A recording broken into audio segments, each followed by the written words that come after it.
Very interesting story that's come up days ago in Gujarat. It seems like a verdict was given at the Gujarat High Court that really shakes us. Gujarat, where a proposed change to marriage law is stirring a national debate on autonomy, parental authority, and women's rights. Despite constitutional protections and Supreme Court rulings upholding the right of consenting adults to marry freely, the Gujarat government now is considering amendments to the Gujarat Registration of Marriages Act of 2026. In that proposal, it could require couples to declare whether their parents have been informed about their love marriage at the time of registering their marriage. Basically, parental consent for love marriage could be made mandatory in Gujarat. It effectively makes parental awareness a central element here in the process of marriage. Deputy Chief Minister and Home Minister of Gujarat, Harsh Sanghvi, defended this move, claiming innocent girls are being trapped and warning that such practices are spreading like termites in the society. He argues that the state cannot ignore the issue. Supporters say that the step could help prevent coercion, fraud, exploitation in marriages. Critics warn that it risks undermining the autonomy and privacy of consenting adults. If you're two adults and you're consenting, do you really need parental consent? What if they're not approving of it? Then you don't go ahead with the marriage at all? Is that the society that we want to go forward with? Particularly women.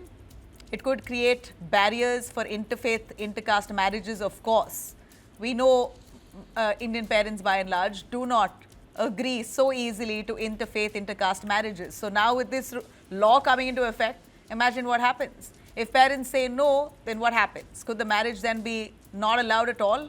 Well, we've got to see what the law really says. But the question here is, should the state step into personal relationships in the name of protection?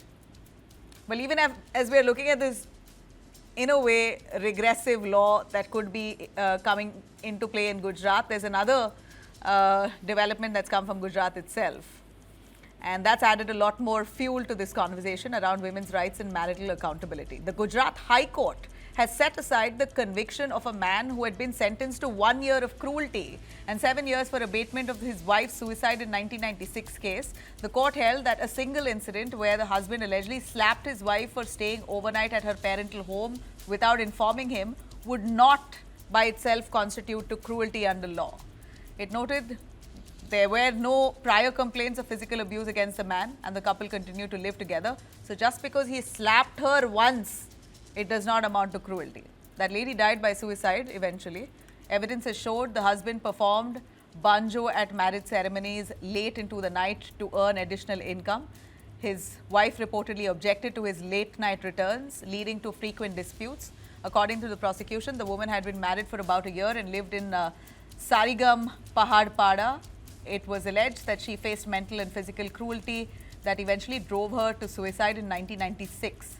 Justice Geeta Gopi allowed the appeal and quashed the 2003 trial court judgment, ruling that the evidence did not establish sustained cruelty, that the man was not proven to be a cruel husband. The ruling underscores a critical legal threshold. Domestic violence is punishable. Section 498A requires proof of consistent and grave harassment, not an isolated altercation. Prosecutors argue the woman in this case endured severe mental and physical harassment that eventually led to the death. The High Court found the evidence insufficient but to sustain this conviction and let off the man. Two difficult questions here that confronts us. Should the state insert parental oversight into adult marriages in the name of protection? And in cases of domestic conflict and suicide, where does accountability truly lie? Rekha Agarwal, who's a women's rights activist and advocate of the Supreme Court, joining us. We also have Barkat Rehan, activist and president of Purush Ayog, a men's rights activist. Thanks very much, both of you. Rekha, your take on this, on first of all, parental consent in love marriages. It's beyond me on how a law can come about so regressive that takes away all the autonomy of consenting adults. Absolutely no. My answer to that is absolutely no. The Constitution does not permit such kind of interference by the parents in their sons or daughters' decision to marry a particular person of their choice. Article 14 guarantees equality, so there can be no difference. A parent cannot be put at a higher pedestal than a child. and there can be no discrimination on the ground of age also. There can be no discrimination on the ground of caste, color, sex, etc. But at the same time, even age, so just because you're a parent, you cannot interfere in the personal choice of your children once the daughter is 18 years of age and the son is 21 years of age. So a man and a woman, if they decide to marry, if they meet that threshold of 18 and 21, the law permits it. In fact, the law permits you to vote after the age of 18. The law permits you to buy property. And the law even permits you to marry the person of your choice. So where can such a kind of laws be justified? I do appreciate the sentiment behind it, that they want to protect, some violence in the name of marriages, particularly such kind of violence cases we heard of, love jihad, etc. All those crimes which take place under the garb of justifying that we are trying to protect our religion, or our daughter or our son is being, they're being forced to convert to another religion. That is fair enough, but there can be other ways of preventing that to ensure that such a thing does not happen. But as far as choice to marry is concerned, protection is one thing, but regulating the child's decision, or at 18 years you're no longer a child, so you cannot stop an adult person, whether he's your daughter or whether she's your daughter or whether he's your son, from marrying the person of your choice. So such kind of regulations by the Gujarat government are absolutely regressive, and they will not withstand constitutional scrutiny by the Honorable Supreme Court if it is challenged in the Gujarat High Court or the Supreme Court of India. Rekha, it's interesting you said love jihad. Let me tell you that the government of India itself has said that there is nothing called love jihad. They themselves have said there is nothing called love jihad. And what is this term love jihad? It's created by, some extremist activists themselves. I'm not saying there aren't cases of coercion. There could very well be cases of coercion. But here, in this very case, factoring in something like a love jihad and making a law saying that unless and until your parents agree, you already have there are already inter-religious marriage act. How does that work? There are already restrictions, Yes. right? If there are two people of two different religions marrying, They can marry under Special Marriage Act. Yes, Special Marriage Act is already there, where Yes. there are already questions being asked. So you're doing one round of filtering. Then what's this new thing of parental consent? And women are getting trapped. Excuse me. I mean, this is in every way trying to discourage, a decision made by two consenting adults, two adults who know well. And Special Marriage Act is itself allowing interfaith marriages. Exactly. So such kind of a regulation is going to go totally contrary to the Special Marriage Act, which is a central act. No. So any such kind of regulation Parents passed say in a no. state- Yes. How does that work? If parents say no, and It doesn't work at all. forget That intercaste doesn't work. marriage, forget interreligious marriage. Parents have a habit of saying no to all kinds of love marriage. Yes, They love yes. it when they themselves hand pick and choose and give you the boy or girl, right? Parents enjoy that. It's nice. Beautiful families have been built with that institution and that mindset. But a lot of times it goes wrong. A lot of time now you have increasingly love marriage happening. And parents are also very happy with it. They're like, you find someone, get married, happy and Of their settle. own choice. But Blame there the is a parents later on. large section of the society in India still don't believe in love marriage. We've got to agree with that. So this then becomes a very deadly law. Absolutely, and I think that this is really going to absolutely put us back a few steps where our progress is concerned, where our own personal progress is concerned. We are there to evolve ourselves as good human beings, not be kind of compartmentalized by the choices of our parents. With utmost respect to the parents, I'm a parent myself, so I think that parents have done their bits. They have given you the right education. They've given you the right maintenance, medical needs. They provided you a house. But after you come to the age of 18, they have to let go. It's probably it's like the clinging syndrome. And the parents probably suffer from the empty nest syndrome, and they want to kind of have that. That power, the reins in their hand, and they probably feel that they're doing good. But yes, as I said, that with utmost respect to the parents, and I don't understand how the state, in this manner, the Gujarat state is going to protect the girls and the boys from going in the wrong direction. Rather, this is going to make their lives even more miserable. Because once the parent says no, then does the registrar still have the power to go ahead with the marriage? Then if he has the power, then what is the need of such a regulation in the first place?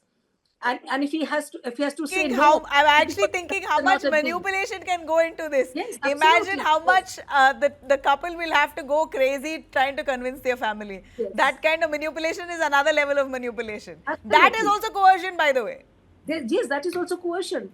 So I mean, you're giving with one hand and taking with another. You're probably causing more insult to injury. Yeah. I think that this should be absolutely struck down. It is absolutely unconstitutional, arbitrary, and against the very tenets of the Constitution. That's our Bible. That's our.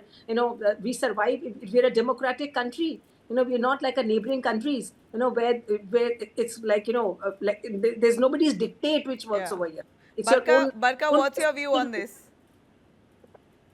Firstly, I don't agree with too much of interference. I don't know why we are living in the 21st century and these adults, they can marry. Yes, I believe that they should keep their parents in the loop. But I don't think so that there should be a law for this, that is all, nothing required here. But again, we should focus on the divorce. The Yeah. divorce cases are rising, and we should think how the couple can have a better understanding, a compatibility, how to develop that instead of doing this or educating both the boys and the girls how to enter the marriage and be responsible, build a sort of environment where you feel comfortable and you are a role model for other boys and girls who want to marry. Rather than doing all this, we are interfering a lot with the adults. It is their choice whom they want to marry. And even if the love jihad cases, which Rekha ji said, yes, I agree, these cases, they hide their identities.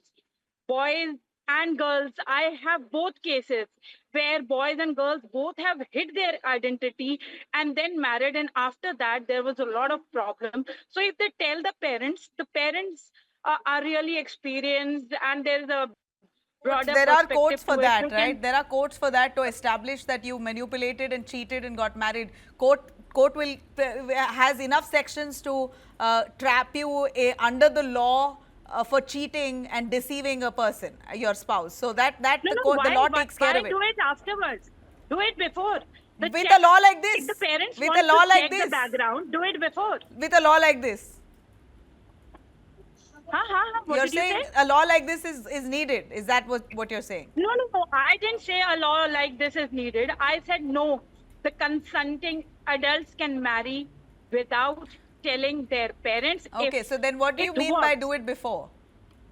Yeah, I meant that yes, you should keep your parents in loop. So that No, such absolutely, cases absolutely. I think that's one thing that Indian society is not just, there are a lot of good things that parents have taught us, and one thing that they've also they're also, I think parents usually tell their children to let them know as to what they're up to, and it's most often that's the case, right? That they're always in the But loop. things It's have not like changed. they're not in the loop. I think Things are we changing should now. give Things some are credit changing. to young adults today, right? They Yeah, tell but their things are parents. changing. The parents Now may not young agree, but they tell people their are parents. accepting. Yeah, they tell their parents. Okay, a quick word. No, and things have Barka, a quick changed word. also. A quick word. Our second case here, which is again, we look at it as regressive. The Gujarat court has let go of a man who slapped his wife because she stayed in her in-laws' house or in her mother's house without his permission, and eventually she died by suicide. There's also talk. The case was that she was mentally harassed for years, but the court did not find established evidence saying that just that one slap does not really mean that he abated her suicide. What's your take on that? Mine? Yeah. Yeah. See, I have studied the case. Here it is not only they both used to quarrel a lot. They had many fights. And in one instance, when she went to her place and she didn't inform, the husband slapped her. But the cruelty wasn't proved again and again. That was one case. See, I'm against violence. But again, Said one slap is not enough to prove cruelty. No, she couldn't prove because it was not again and again. It was just one slap. Okay. And So let's the case ask also, Rekha on that. Rekha, as per law, just one a slap second, does not prove let cruelty. me complete. Yeah. No, let me Yeah. complete. The man, the husband, was working late night so that he can earn a lot for the family. And this was the main clash, that he didn't used to come early at home. Okay, This was the but he main slapped problem. her. The bottom line is So, that he but slapped her. no, it's not that. It's a reality of the case. We cannot be every Okay. case has I'm really different short on time. A credentials. quick word from Rekha on that. All I can say is over here, the question is not whether one slap is enough or two slaps are enough. It all depends upon the facts of the case. And the courts in this particular case of Gujarat High Court, they have not at all trivializing domestic violence. Domestic violence is a no, absolute zero tolerance to that. But yes, if the chain of entire circumstances and the Yes, evidence show that the cruelty was continuous, then that one particular exactly. last slap could be the last nail in the coffin also. But in this particular case, as the facts are being shown, this was an isolated case. There was no continuous case of cruelty. And for punishing a person for domestic violence, or punishing a husband or in-laws for domestic violence and cruelty, which will punish them and invite, jail, and taking away their personal liberty, the standard of cruelty has to be very severe. For a divorce Exactly. case, the standard of cruelty is different, but to punish anybody for a criminal offense under Section 498A, it has to be of a very, very serious degree. Only Right. then one slap can also be serious enough.